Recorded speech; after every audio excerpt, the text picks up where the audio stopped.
Ulitin lang po namin doon sa mga in-invite natin na mga contractors belonging to the initial 15. Yung iba nga po ngayon, hanggang ngayon ay nagmamatigas pa na ayaw pumunta rito. Para po maipakita namin ang kaseryosohan ng pagdinig na ito. Gusto nga namin i-accommodate kayo Para sa ganon, matukoy natin talaga kung sino talaga ang mas malaki ang pananagutan sa napakalaking pinsala na nagawa ng pagbaha sa ating bansa sapagkat hindi naman talaga nagawa ang mga projects ang ayon sa dapat mangyari. Yung mga projects dapat ma-protection na ng communities, ngunit ang nangyari, kabaligtaran. Kanina po, binabanggit ko na marami na kaming kinausap na mga ensya ng ating pamahalaan. Yung AMLAC po nakahanda sangayon sa due process na hinihingi na ngayon ay kanilang pinatutupad na, kayo po'y kanilang tinutugay-gayan na mapipris po ang inyong mga assets. Nag-call na rin po kami ng outlook sa immigration. Sa mga kapatid, lahat po ng maaensang dapat nakausapin nandyan na. Ang pick-up, nakahanda po kayong ipa-revoke lahat ang mga lisensya sa sandaling mapatunayan natin. Ang DPWH may karapatang mag-blacklist yan sa ilalim ng kanilang pamamahala. Pwede po namin sigurong sabihin na makipagtulungan na kayo. Sa tingin namin, kayo naman ang hindi most guilty So siguro pwede nating pag-usapan na sa ngayon, iniisip namin, baka para lang maingganyo kayo makipag-cooperate. Sabihin na natin, wala munang criminal prosecution. Kasi po, plunder lahat ang lalabas nito Bilyon-bilyong piso po ito. Kaya kung sakali po na kayo ay ma-prosecute, puro plunder po ito. Alam namin na mabigat ito. Inaasahan nyo ba na kayo lang ang magdudusa dito? Na kung magturo kayo halimbawa ng mas may malalaking pananagutan dito, sino sa DPWH ang may kagagawa nito? Ituro po ninyo. Sino po sa mga funders, sino po mga politiko na may kagagawa nito? Turo po ninyo. Kayo ang magiging liability nyo lang, siguro civil damages. Kung papayag kayo, you indemnify the government. Ibalik nyo yung pera na nawala. Patulong kayo sa mga insurance companies na nag-post ng mga bonds para hindi kayo masyado masaktan. Kung matutukoy pa ninyo kung sino-sino yung mga yan, sa tulong ng insurance commission. Ibig ko sabihin, para hindi kayo ang magigitin lang ng leeg. Magturo na kayo. Yan po yung gusto namin mangyari rito. Bagamat meron pong nagbigay na ng mga feelers, ngunit hindi namin alam kung paano namin kayo matutulungan hanggat hindi po kayo magsasabi talaga. Meron po talagang sumulat sa amin na nagsasabi na gusto na nilang magtapat, ngunit ang sabi nila, nanganganib po ang buhay namin at buhay ng aming pamilya. So kayo po ang magdesisyon niya. So let's proceed. Sino po ang gustong makapagtanong? Before that, Mr. Chair, would like to request the COMSEC to administer the oath to all resource persons present here today. May I proceed, Mr. Chair? To all those who are here for the first time, kindly stand and raise your right hand. Stand, please. Mga contractors. Do you swear or affirm to tell the truth, the whole truth, and nothing but the truth in this proceeding? Thank you. For the record, everyone said yes, Your Honor.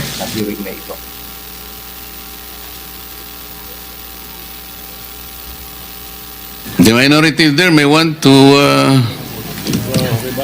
Ikaw muna. With the permission of the chairman and, of course, our President Pro Tem, I'm very much concerned about the legislation that we can come up here, Your Honor, Mr. Chairman. There has been a brewing controversy, not only with the DPWH, but also with the attached agency under the DTI, particularly PICAB, which was created by Republic Act 4566 in 1965. As a matter of fact, in that Republic Act, the 3 board members of PICAB should be submitted to the Commission on Appointments, which they have never done. It was amended by PD 1746 in 1980, but I think it's about time we amend this, Your Honor, Mr. Chairman. Right now, the PICAB, the Philippine Contractors Accreditation Board, is under the CIAP, the Construction Industry Authority of the Philippines, which is an attached agency to the TTI. Palagay ko, after this series of questions that I would like to propose, Mr. Chairman, we would be able to come up with a law or an amendment to 4566 so that we may streamline these issuances of licenses and the like, as far as contractors are concerned. So with your permission, may I proceed now? Proceed. Thank you. Mr. Chairman, the Alpha and Omega construction and the St. Timothy constructions were included in the top 15 flood control contractor list by President Ferdinand Marcos Jr. On the SEC papers, ibang owners and composition of the company, but in actuality, alam naman ng lahat na iisa lang ang may-ari nito. Alpha and Omega, St. Matthew, St. Timothy, and St. Gerard Construction Corporations were registered in the SEC and PICAB with different addresses, but all in Pasig City. However, in the 2022 case of St. Timothy et al. Versus the BIR, with CTA case number 10472, iisa lang ang address nilang lahat. Number 35 Tatco Compound, Jacinto Street, Malinaw, Pasig City. Now, my question for PICAB is this. For PICAB and the SEC, do you agree that there is material misrepresentation? Saan sila hahabulin ko iba-ibang ginagamit na address? Mr. Chair, may I request my Executive Director to answer. Attorney. What is the name of the person who will reply to the query of Senator Sotto? Your Honor is Attorney Herbert Matenzo, the Executive Director of the Philippine Contractors Accreditation Board. You are the chairman. You cannot answer for that. Engineer Daca, you come in with very strong credentials. As a matter of fact, friends of mine have been calling me, telling me that you are a man of honesty and integrity. Why are you pointing to your executive director? Our Executive Director runs the day-to-day activities of PICAB, Your Honor. Sige. Was he administered the oath? Not yet. Mr. Chairman, may we ask that the person that Engineer Daca would like to answer be administered the oath? Before we continue, Senator Soto, let me just acknowledge the presence of Senator Risa Ontiveros and Senator Morning, Annie Chair. Marcos. Where is he? Administer mo na. May taas ang anak kamay. Do you swear or affirm to tell the truth, the whole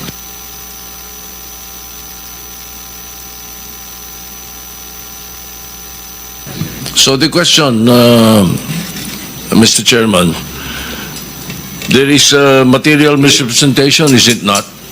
Saan sila hahabulin kung iba-iba ginagamit nilang address? Good morning, sir. I would like just to confirm, sir, that we are unaware of the CTA case filed by St. Timothy in the Court of Tax Appeals. In that regard, sir, we will check onto this, sir, and verify po the address that was in our database. But considering, sir, that the address that was given to us remains to be there, sir, then You are allowed to sit down, please. Sige.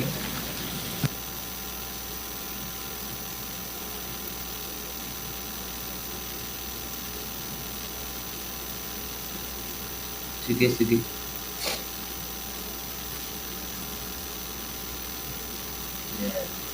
Morning, sir. Herbert Matienzo po, Executive Director of the Philippine Contractors Accreditation Board.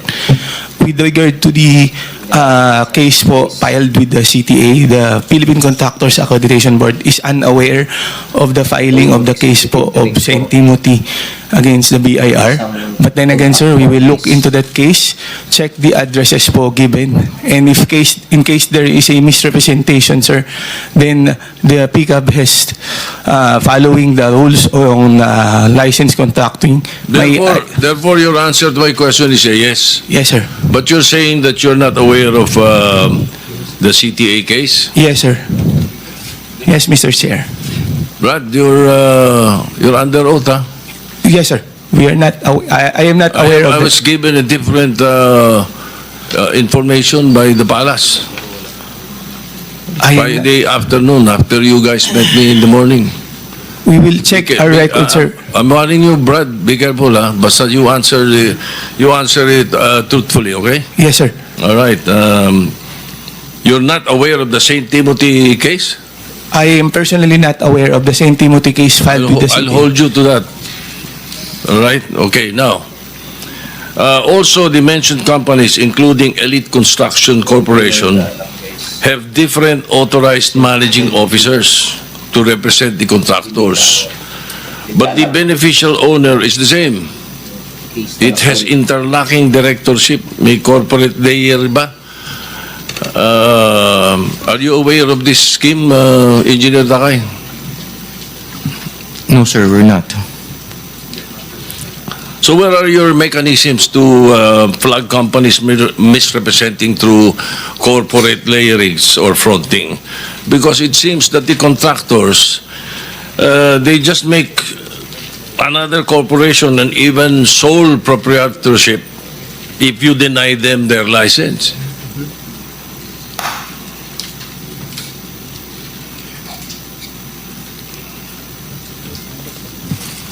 Actually, Your Honor, we operate on the presumption of regularity. We have a checklist of documents that they have to submit via an online portal, and these are evaluated for actually their style and substance. And if the papers and the documents are found to be regular, then there is a recommendation for the approval of your license. But Mr. Chairman, Engineer Dakay, in the IRR governing licensing of contractors in the Philippines, Section 3.3, letter K says, the licensee must at all times observe and adhere to the letters and spirit of the Code of Ethics for Contractors. PCAB is the circumvention of the law by misrepresentation of address and composition of the corporation. Isn't that this a violation of this section? It certainly is, Your Honor. It is. Okay. Now, regarding the equipment capacity requirement, also, as stated in Section 4.5D of the IRR, the invoice of each equipment and its certification of registration with its official receipt are required. So again, I ask the pickup. If you already reviewed, scrutinized, and compared all the equipment documents of Elite Construction, Alpine Omega, St. Matthew, St. Timothy, and St. Gerard Construction, these corporations, ang office, iisa lang ang building nila. Hindi kaya pare-pare yung equipment lang ang pinakita at sinabi sa inyo? Your Honor, they are asked to submit certificates of registration for each unit of equipment. And Certification, but you do not inspect. you mean, Your Honor, the actual Physically, yes. units? No, Your Honor. You do not. Ito isa sa mga nakikita natin nagiging problema natin dito. Your Honor, Mr. President. Now, all of this, ang pagkakaalam nga namin, ang may-ari nito ay sila Mrs. Discaya. Ano? And Mrs. Discaya is here. So, pwede po bang, Mrs. Discaya, pwede po bang ibalita nyo sa amin, ikwento nyo sa amin yung mga napanood namin sa inyo sa television na sinasabi ninyo. Kailan po kayo Discaya, unang Sara Discaya. nagkaroon ay kumita ng bilyon sa construction industry? Anong taon po yun? Good morning po. Bilyon po. Opo, kwento nung, narinig po namin sa television, sinasabi nyo sa interview nyo, dahil tinanong kayo kung anong naging gateway para gumanda ang buhay nyo, sabi nyo kayo hindi naman nakakaangat nung araw, at tapos sabi ninyo ay noong DPWH na kami. Yun po yung sagot ninyo eh. So, at tinanong kung magkano, at sabi nyo bilyon. Kailan po itong unang bilyon na kumita kayo sa DPWH? For the knowledge of everyone, so St. Gerard, Alpha and Omega, we have been in the construction business for 23 years. So I would presume that in the 23 years, pwede naman siguro kami po kumita. Yung billion, when I said DPWH, because prior to that, we were in local government. So ang hirap makasingil sa local government. They spliced the video that was taken of me and just mentioned the DPWH. So, contractor na po kami for 23 years. So you're saying that the television station and the persons interviewing you edited your answers? I think so, sir, kasi I did mention that I was doing local government as well as private po. Okay. If I may, with the Yes, permission of, with the permission of the chairman, Senator President Pro Tem. Ma'am Sara, ano ba naging trabaho niyo bago kayo pumasok sa mga kontrata sa gobyerno? Okay. My father was a contractor before. Kontrata rin Pero siya? yes Mga po, kontrata rin sa for DPWH? LGU po. LGU, and then ako, I worked sa ibang bansa. Yun po. Anong work mo sa ibang bansa? I was a dental receptionist and an orthodontic nurse. So you are a doctor? Nurse? No po. Yung asawa mo, ano trabaho? He works sa isang development corporation, and him and his brother were parang private contractors sa subdivision namin. Paano kayo, how were you enticed to join the mga kontrata sa DPWH? Who influenced you? Wala naman po. Nakita namin on PhilJeps na may mga projects na pwede palang mag-join. So we joined the bidding na we know that we were qualified for. Alright, Mr. Chair, I would like to reserve all my questions if my turn comes already. Thank you, Mr. Chairman, to continue. Senator, Mr. Chairman. Mr. Chairman, Okay, with the permission of the Senator Minority Leader. Sotto, the Minority Leader. Ma'am, very clear man yun sa video na sinabi mo kung kailan kayo kumita ng malaki. Sabi mo, noong nag-DPWH na kami.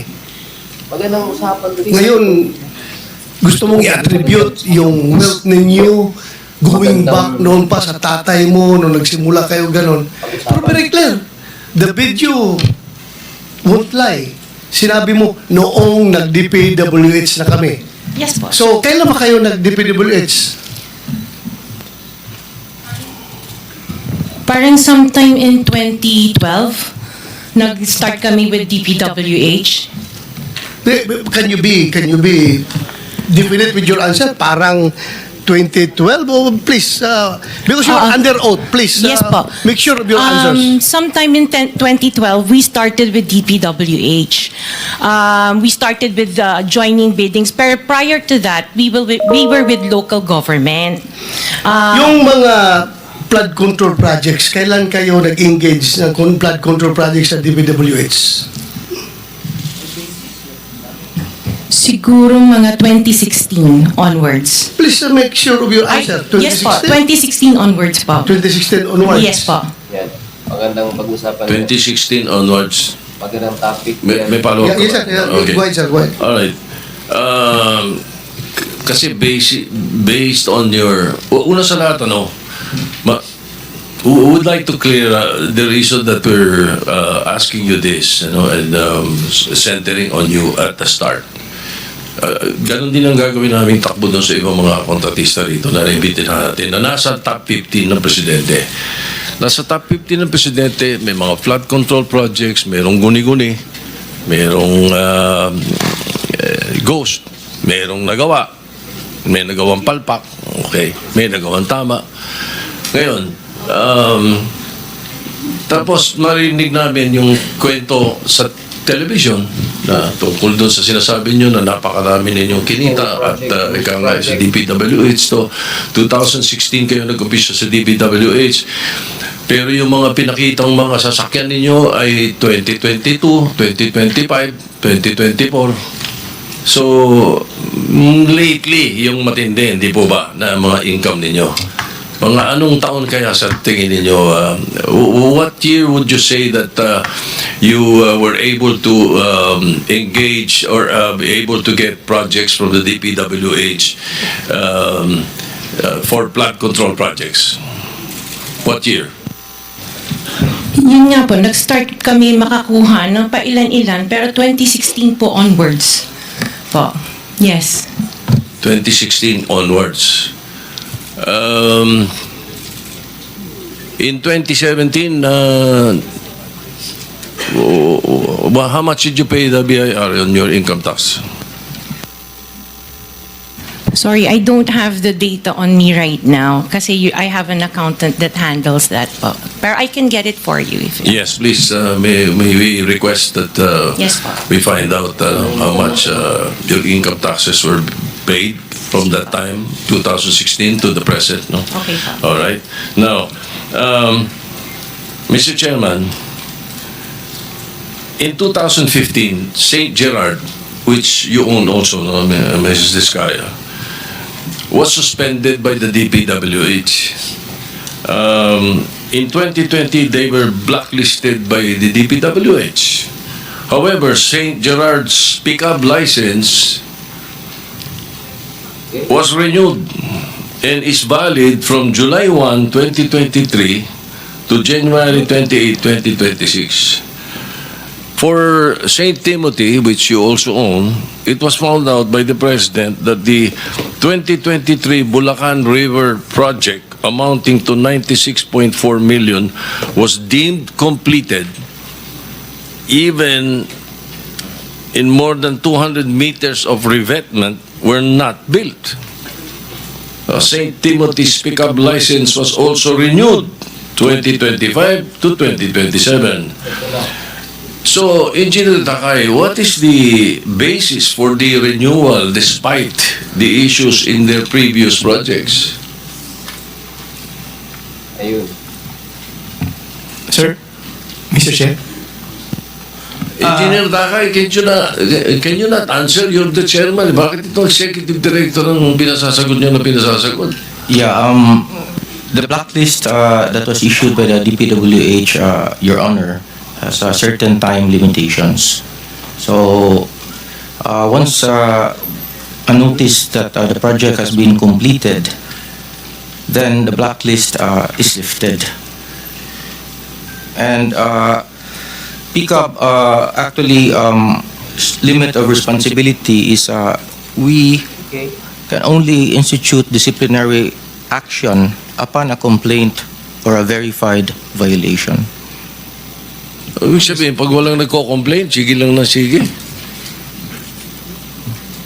Mr. Chair. That is the limit of our responsibility, Your Honor. The IRR, Section 4.2 states that disqualification under letter CA, involvement in any construction, malperformance of grave consequence, pick up under this section, hindi sila, are they not disqualified for renewal? The blacklist, Your Honor, is issued by the DPWH. If the blacklist is lifted by the implementing agency, then their licenses can be renewed.